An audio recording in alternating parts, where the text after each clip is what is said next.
పొన్నగంటి ఆకు నిలవ పచ్చడి తయారు చేసే విధానం చూద్దాం.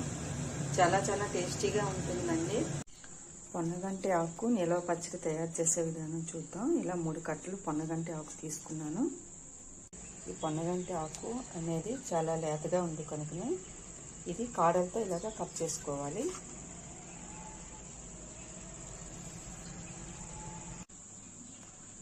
కాడలు లేతవు కదా, కాడలతో కట్ చేసుకోవాలి. ఈ కట్ చేసుకున్న ఆకుని నీళ్ళలో వేసుకొని బాగా కడుక్కోవాలి.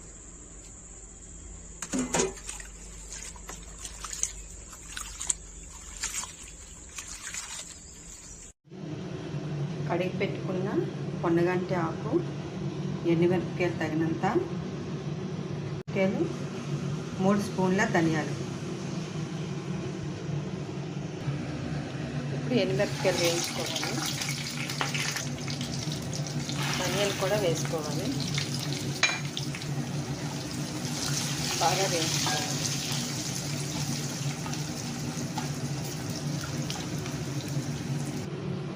ఇలా వేయించుకున్న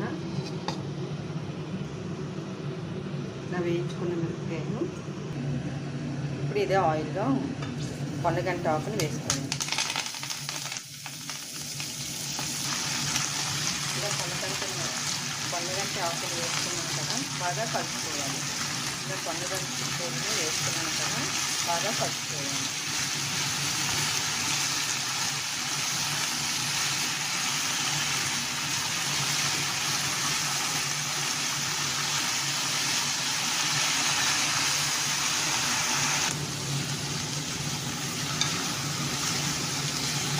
పది రోజుల పాటు నిల్వ ఉంటుంది పొన్నగంటి ఆకు పచ్చడి.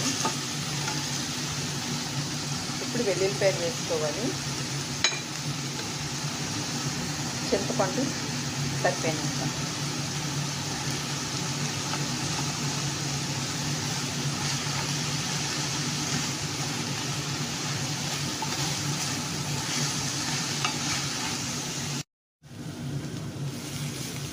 బాగా వేగింది కదా, ఇలా వేగితే సరిపోతుంది. పప్పు, ఆవాలు, ఎండుమిరపకాయలు, కట్ చేసుకున్న వెల్లుల్లిపాయలు బాగా కలుపుకోవాలి. కరివేపాకు కొద్దిగా